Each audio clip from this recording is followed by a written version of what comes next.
daw dito sa Middle East.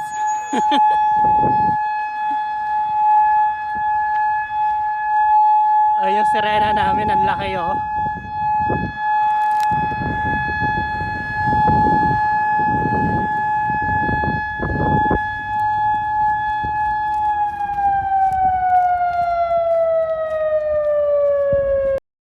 Kamusta mga kachang?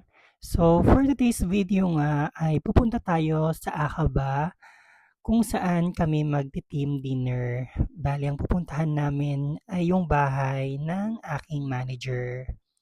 So, by the way, kung sa USA, meron silang tinatawag na Hollywood.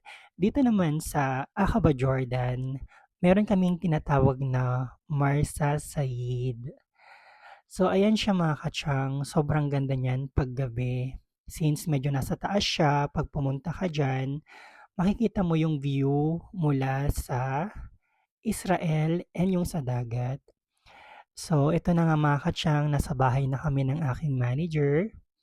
At kung mapapansin nyo, napaka sobrang busy namin.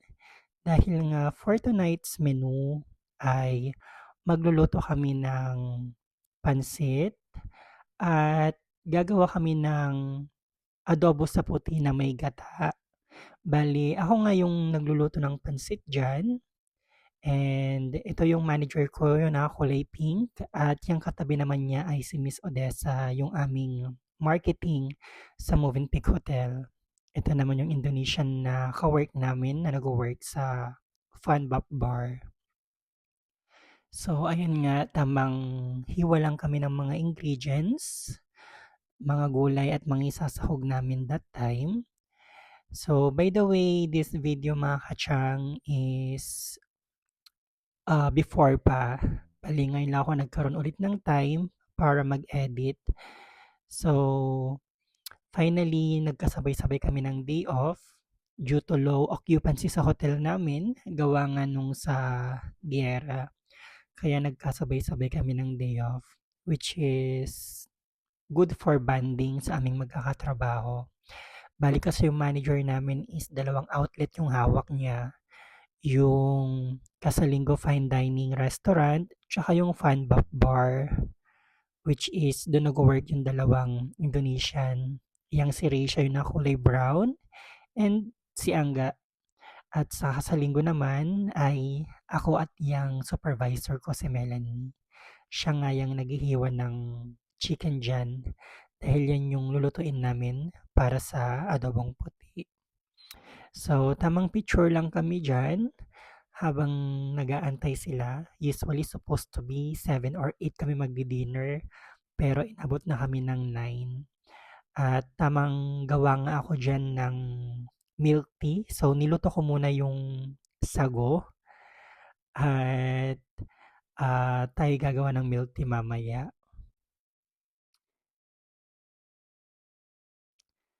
At ayan nga, na high blood na naman yung manager ko dahil hindi daw tama yung pagluluto ko ng sago.